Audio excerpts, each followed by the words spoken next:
नमस्कार दोस्तों, एक बार फिर से स्वागत करता हूं। मैं सुरेश कश्यप और दिल्ली नगर निगम चुनाव के अंदर जितने भी संभावित चेहरे हैं लगातार हम उनसे चर्चा कर रहे हैं और उनसे उनके क्षेत्र के बारे में बात कर रहे हैं और जानने की कोशिश कर रहे हैं कि जनता के बीच वो किस वादों के साथ जा रहे हैं जिससे कि वो नगर निगम चुनाव में जीत सके।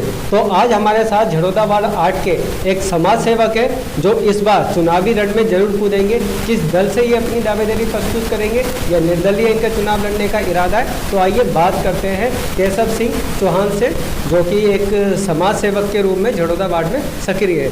केशव जी, बहुत बहुत स्वागत है आपका। बहुत बहुत धन्यवाद सुरेश जी। तो केशव जी, इस बार नगर निगम चुनाव बिल्कुल नज़दीक आ चुका है और बहुत सारे लोग अलग अलग दल से अपनी प्रत्याशी दावेदारी प्रस्तुत कर रहे हैं। आपका क्या इरादा है इस नगर निगम चुनाव को लेकर? जी बिल्कुल, लोग भी चाह रहे हैं कि मैं लड़ूं और मेरा ही प्लान है, चल रहा था पहले से भी कि लड़ना है कभी, लेकिन इतना वो नहीं कह रहा, लेकिन अब ज़रूरत है कि लड़ने की ज़रूरत लड़ना है मुझे। तो क्या किसी दल से आप अपनी दावेदारी प्रस्तुत करेंगे या किस तरह चुनाव लड़ेंगे? जी नहीं, निर्दलीय लड़ूंगा मैं। तो ऐसा क्यों? क्योंकि जैसे कि आप आम आदमी पार्टी के पदाधिकारी रहे, पूर्वांचल के उपाध्यक्ष हैं बुराड़ी विधानसभा के, तो फिर आप आम आदमी पार्टी को छोड़ के अलग दावेदारी प्रस्तुत क्यों? मेरे विचारधारा से उनकी विचारधारा कुछ जम नहीं रही है। ऐसा मतलब कुछ विस्तार से बताएं, क्या वो भ्रष्टाचार के खिलाफ बनी थी आम आदमी पार्टी और विकास पुरुष कहते हैं संजीव झा को जो विधायक है, फिर आपकी विचारधारा से उनकी विचारधारा अलग कैसे? विकास पुरुष कहाँ से विकास पुरुष है? बुराड़ी विधानसभा का आप देखिए कंडीशन, देखिए बरसात में देखते हैं आप जरा, पूरा पानी भर गया था जहाँ था। एक रोड बनवाने के लिए आरसीसी जहाँ पर करवाया है उसका 3 तरीके से काम किया गया। देखिए नाला अलग करवाया, सीवर डलवा दिया, पाइप नहीं डलवाई, लोगों का कनेक्शन नहीं दिया। ये सारे काम एक साथ होने चाहिए थे। इसका 3 बार टेंडर पास हुआ है। अब फिर सीवर डालने के लिए सब रोड को खोदा गया है, सभी रोड को खोद करके फिर उसमें पाइप डाला गया है, फिर वैसे ही छोड़ दिया गया है। अब फिर उसका टेंडर पास करवाया जाएगा आरसीसी करवाने के लिए। एक रोड एक बार आरसीसी हुआ, पहले सीवर बनाया गया, पाइप नहीं डाला गया, सीवर बना करके छोड़ दिया गया। अब फिर रोड को खोद करके उसमें सीवर डाला जा रहा है, वो भी ज़्यादातर जगह पे मिट्टी का पाइप डाला है। वो तो गौरव सिंह का भला कहिए, गौरव सिंह का, जो गौरव सिंह जी ने इसका विरोध किया। लेकिन केशव भाई, जैसे कि आम आदमी पार्टी इस बार नगर निगम चुनाव में बीजेपी को साफ करने की बात कर रही है और पूरा चुनाव भ्रष्टाचार के खिलाफ ये उनका अभियान चलेगा। आप कह रहे हो कि खुद विधायक ही भ्रष्टाचारी है, और ये जनता तक ये बात कैसे पहुंचेगी कि विधायक संजीव झा भ्रष्टाचारी और आम आदमी पार्टी भ्रष्टाचारी पार्टी है, क्योंकि वो तो बहुत ईमानदार बताते हैं। देखिए, जो जिसका खाता है उसका गाता है। यहाँ तो मैंने काम किया उनके लिए, मैंने खाने का काम नहीं किया है, लोगों के लिए काम किया। मेरा फर्ज है कि मैं लोगों का सेवा करूँ। जनता का सेवा करना मेन नेता का काम होता है। आप जनता का सेवा नहीं करके अपना जेब भर रहे हैं, अपने कार्यकर्ताओं के जेब भरे जो आपके चुनिंदे हैं। तो फिर मतलब आपकी सक्रियता क्षेत्र में कितनी है? जनता आपको सपोर्ट कैसे करेगी? क्योंकि बिना पार्टी के नाम से आप जाएंगे तो जनता तो पार्टी को देखती है, आप व्यक्तिगत निर्दलीय जाएंगे तो कैसे जनता सपोर्ट करेगी? क्योंकि लोगों के लिए मुझसे जो काम हो सकता था मैंने किया, और इतना तो विश्वास दिला सकता हूँ लोगों कि मुझे जिता करके लाइए। कहीं पे भी आपको गंदगी नहीं मिलेगी। हर कॉलोनी में जहाँ पे ग्राम सभा का ज़मीन है उसमें मैंने विचार किया है कि ग्राम सभा की ज़मीन पे हर कॉलोनी में एक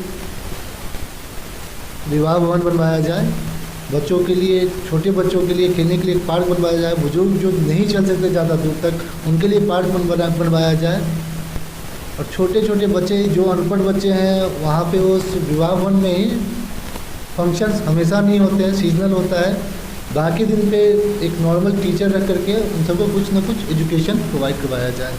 लेकिन बात सिर्फ आम आदमी पार्टी की नहीं है। बीजेपी 15 सालों से काबिज है एमसीडी में, उसको बाहर कर देना कोई हल्की बात नहीं है। तो बीजेपी के कैंडिडेट से किस तरीके से आपकी टक्कर होगी? देखिए, मुझे किसी भी कैंडिडेट से टकराने की ज़रूरत नहीं है। मुझे अपना काम करना है, मुझे अपने काम पे फोकस करना है। वो अपना काम कर रहे हैं, मैं अपना काम कर रहा हूँ। लेकिन संजीव झा जी के आपने बहुत सारे भ्रष्टाचार गिनवा दिए, सीवर के काम में गड़बड़ ये है, लेकिन नगर निगम के अंदर जो रेखा सिन्हा जी आपकी निगम पार्षद रही है, आखिर उनकी क्या तस्वीर है क्षेत्र के अंदर, उनके बारे में आपका क्या कहना है? कंडीशन देख ही रहे हैं। कहीं पे भी कोई सफाई नहीं होती। एक गली के लिए 100 बार कॉल कीजिए तो एक आदमी आता है, वो भी ऊपर ऊपर से मारता है, चला जाता है, उसको छोड़ देता है 5 दिन 7 दिन 10 दिन तक छोड़ देता है। फिर बारिश होती है या सूख जाता है तो ऐसे बच्चे खेलते फिरते, गाड़ी आते जाते फिर वो उसी नाली में चली जाती है। तो न तो वो साफ़ किए न उठाया, जो जहाँ से उठाया वहीं चली गई।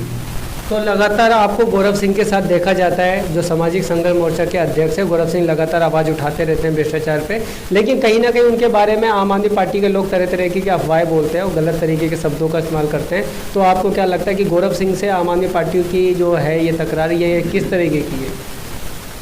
देखिए, प्यार से बोलने पे कोई सुनने वाला नहीं है, और उसी प्यार से बोलता तो प्यार से, लेकिन उस आवाज़ को थोड़ा सा लाउड करता है वो, ताकि लोगों तक पहुँचे, लोग समझे, सुने, देखें कि क्या कर रहा है विधायक, हमारे विधानसभा का विधायक कर क्या रहा है। अभी देखिए ना, सोनीपत से जो रोड आ रहा है, पुस्ता वाला रोड जो मिलाने की सोची जा रही है, उस पर जाकर झाड़ू मार कर देखिए, 155 करोड़ का टेंडर था वो। मेरे हिसाब से 20 करोड़ भी खर्चा नहीं हुआ है, 135 करोड़ रुपये गए कहाँ? कहीं ऐसा तो नहीं आम आदमी पार्टी से जो आप अलग होने की आपने फैसला ले लिया, कहीं गौरव सिंह की वजह से तो ये सब चीज़ें नहीं हुई कि आपको भी नज़रअंदाज किया गया हो?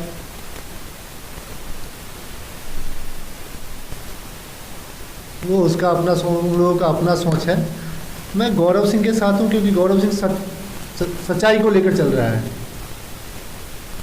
उसने हर लोगों के अंदर भ्रष्टाचार के अगेंस्ट जागरूकता फैलाई है। तो आपको लगता है जो ये संघर्ष चालू किया है भ्रष्टाचार के खिलाफ, जो आवाज़ ये बुलंद हुई है गौरव सिंह और आपके माध्यम से, क्या क्षेत्र की जनता इन बातों को समझेगी और आपका समर्थन करेगी? मेरे हिसाब से समझना चाहिए सभी लोगों को। और अभी मैं इतना कह रहा हूँ कि मुझे एक मौका दीजिए, आप काम करके 3-5 साल मुझे काम करने का मौका दीजिए, उसके बाद अपने आप समझ जाएंगे कि काम कैसे होता है। लेकिन केशव सिंह जी, जितने भी प्रत्याशी है तरह तरीके के दमखम दिखा रहे हैं, शक्ति प्रदर्शन हो रहा है, पोस्टरबाजी बोर्डबाजी हो रही है, आपकी तरफ से क्या किया जा रहा है? अगर आप प्रत्याशी बन रहे हैं तो कुछ ऐसा आपकी तरफ से भी हो रहा है? देखिए सर, मेरे पास पैसा नहीं है, फिर कैसे लड़े? टिकट लाने के लिए किसी पार्टी से 50 से 70 लाख रुपए की जरूरत का डिमांड है, वो तो मेरे पास नहीं है। तो पैसा देकर ही टिकट लेकर के लड़ना हो तो ऐसे लड़के वो पैसा ऐसे नहीं लोगों में बांट दें। तो बिना प्रचार प्रसार के किस तरीके से आप चुनाव को जीतने की कोशिश करेंगे? काम के दम पर, लोगों का निस्वार्थ सेवा जो किया है उसके दम पर। तो आप बताना चाहेंगे कुछ ऐसे मुद्दे जो झड़ौदा क्षेत्र से संबंधित है, जिनके ऊपर आपने काम किया और लोगों को उससे फ़ायदा मिला? एमसीडी की बात करते हैं। रेखा सिन्हा जी के काउंसलर होते हुए भी उन्होंने कभी साफ़ नहीं करवाया मिलन विभाग में। मैंने लड़कों को बुला कर साफ़ करवाया है, अपने लड़के बुला करके साफ़ करवाया है, उसको पैसे दिया है, खाने के लिए चीज़ें दी हैं। और देखा जाता है ये बिल्डिंग माफिया का बहुत तगड़ा चक्कर चल रहा है। चाहे झड़ौदा बाढ़ कह रहे, कोई मकान बनाता है तो उन पे एमसीडी पहुंच जाती है पैसे उगाई करने। आप अगर निगम पार्षद चुन लिए जाते हैं, या आपके जो वादे होंगे क्या होंगे, वो उन माफिया को कैसे रोकोगे? सबसे पहली बात, हमारे वार्ड की जो जनता है उनको जानकारी नहीं है कि 100 गज से कम का अगर प्लॉट है आपका तो आप विदाउट नक्शा बना सकते हैं उसको। उसमें कोई भी एमसीडी वाला पुलिस वाला आपको अगर आकर रोकता है तो उसका कंप्लेन कीजिए आप। उनका कोई राइट नहीं बनता कि आपको आकर रोके वो। तो 100 गज से ऊपर का जब प्लॉट है तब आपको कंपलसरी है कि आप नक्शा लेकर के आइए, उसका नक्शा पास करवाइए। तो आखिर में आप क्षेत्र की जनता को क्या कुछ कहेंगे इस निगम चुनाव में, किस तरीके से जनता अपने मत का प्रयोग करे ताकि एक अच्छा कैंडिडेट उनको मिल सके? प्लान क्या है मैंने आपको बताया कि बच्चों से लेकर बुजुर्ग तक के लिए और गरीबों के लिए, जो कि कहीं भी कोई शादी या फंक्शन होता है तो कहीं भी जाते हैं, कुछ बुक करते हैं, जगह बुक करते हैं तो वहाँ पे उनको कम से कम 25 से 30 हज़ार मिनिमम खर्चा करना पड़ जाता है। तो मैं एक प्लान लेकर के जाऊँगा सरकार के पास, अगर मुझे जिता कर लाती है जनता तो, कि भाई हर कॉलोनी में एक समुदाय भवन बनाया जाए जो सबके यूज में आए। तो केशव सिंह जी, आपकी छवि अच्छी है और लगातार आप मुद्दे उठाते रहे लोगों के हित के अंदर, तो क्या कांग्रेस और बीजेपी अगर आपसे कहे या उनकी तरफ से कोई ऑफर आए कि आप चुनाव लड़ लीजिए उनकी टिकट पे, तो क्या आप लड़ना चाहेंगे? जी नहीं, बिल्कुल नहीं, मैं किसी पार्टी से नहीं लड़ूंगा। तो ये तय है, आप निर्दलीय ही चुनाव में जाएंगे? जी बिल्कुल।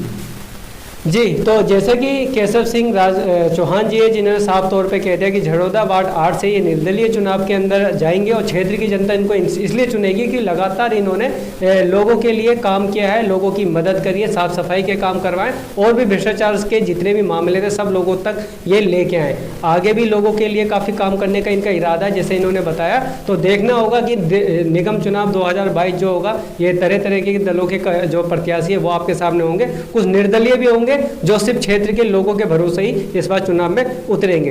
तो लेते हैं अभी इजाज़त, फिर मिलेंगे किसी नए चेहरे के साथ। दीजिए इजाज़त, नमस्कार।